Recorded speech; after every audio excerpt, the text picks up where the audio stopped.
free shred event at the Montecito Heights Senior Center. Protect yourself from scams by safely shredding sensitive papers. Find out more at aarp.org/Los Angeles.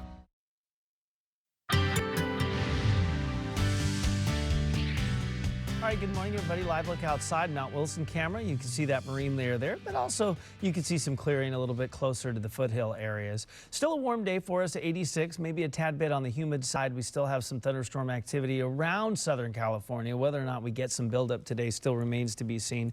We do have a better chance of thunderstorms tomorrow into Wednesday, which I'll talk more about coming up in just a few minutes. On a busy Monday morning commute, Ginger, we will check in with you. Yeah, I'd say so, mostly because we still have this outstanding signaler, but there are some areas where it's starting to fill in as well. So the 101 freeway, remember, it's the northbound side, the Gower Street exit that's closed. Not always terribly busy, but we're still kind of early, and this one is expected to go until about 7:45, 8 o'clock. So the closure for the off-ramp is because you're going to run right into the investigation here. The crux of the investigation taking place because of a fatality with a motorcyclist, and so allegedly the motorcyclist was going a little bit too fast, came off the freeway, ended up here.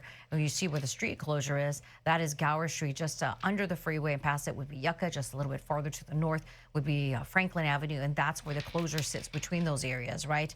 And then Argyle might be a better bet for you, but a lot of stops there, so you do have to be prepared from some delays. We do want to take you into Orange County because I noticed that we were discussing earlier, right, that 5 freeway heading south at Beach Boulevard. They should be in the final stages of it, but as we take you over to look at that real-time traffic map, so you get an idea of what the locations are like, we know that things tend to load up right at about that 91. Let's go, and we have the map to pop. There we go.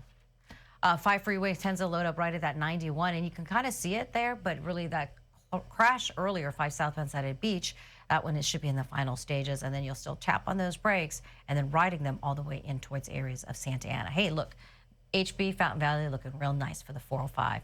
And even your drive on the 22, I'm kind of surprised to see how nice that is. We'll keep track of all these things. I'll send it back to you guys. Ginger, thank you. An alarming discovery causing concern for Southern California's Jewish community. A swastika sticker was placed on a Tesla just days before the start of Rosh Hashanah. Ktladt 5's Jacqueline Sarkeesian live in Studio City with the details. Jacqueline, good morning.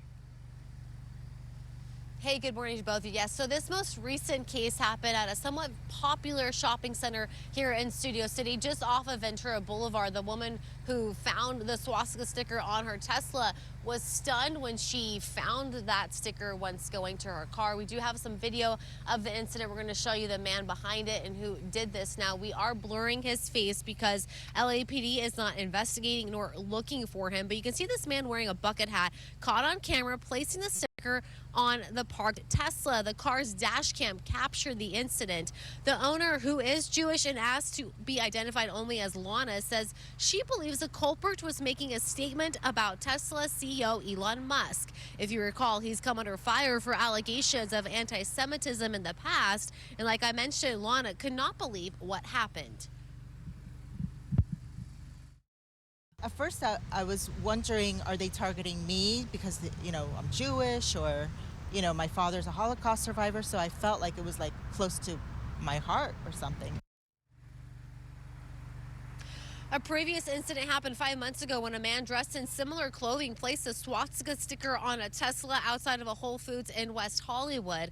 Now, the most recent case we're referencing happened just over the weekend, days before the Jewish high holy days. So the timing of this is raising concerns for the Jewish community. Both LAPD and LA Mayor Karen Bass addressed the issue, in which police will be increasing patrols around Jewish synagogues and other institutions beginning tonight for the start of Rosh Hashanah. Police have not officially connected the two cases, but the similarities in the man's appearance and method is causing a lot of concern, especially a lot of people believing that that might be the same person responsible. Reporting live from Studio City, Jacqueline Sarkeesian, Ktladt 5 News.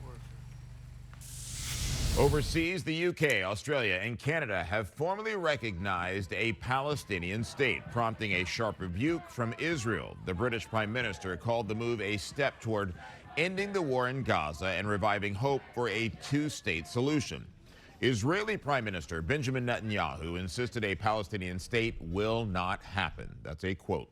Several more nations expected to follow suit ahead of the UN General Assembly, which starts tomorrow. U.S. officials are calling the move performative and say it will do nothing to help mend the relationship between the Palestinians and the Israeli government. Problems continue for air travelers in Europe throughout the weekend. A cyber attack affected check-in systems for several airports, including Brussels, London, and Berlin. It started Friday and continued through Sunday. The problems are only at check-in desks, not self-serve kiosks. The software affected belongs to a U.S.-based company called Collins Aerospace. It's not clear who might be behind the attack. A food recall to tell you about. Costco is recalling more than 3,300 pounds of ready-to-eat ahi tuna poke from its deli section. Now, the Kirkland signature product may be contaminated with listeria. The FDA says green onions in the product tested positive for the bacteria, which could be life-threatening. So far, no illnesses have been reported. The affected products have a pack date of September the 18th and a sell date of today. Customers who purchase the products are asked to please return them to the store for a full refund. LA County is refusing to release earthquake safety reports on the iconic gas company tower in downtown LA. That is according to a report by the LA Times. When the county bought the building for $200 million, it agreed to study its vulnerability to major earthquakes.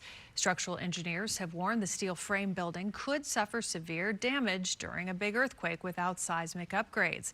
They recommended the county spend $230 million to make the upgrades, but supervisors suspended the work due to the cost.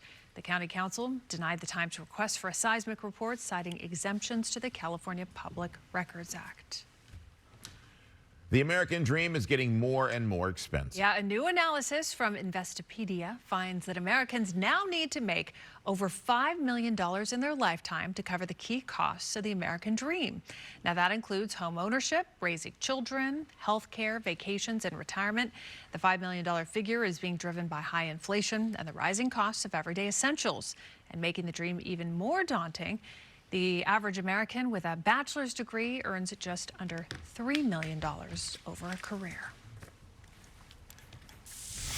All right, good morning, everybody. Live look into Long Beach. Look at that. We're looking at some cloudy conditions out there. We're seeing this along the coast, and then we're getting sunshine inland, and we'll see a bit of a warm up today. I do want to wish a very happy birthday to Narton Mendez, celebrating a birthday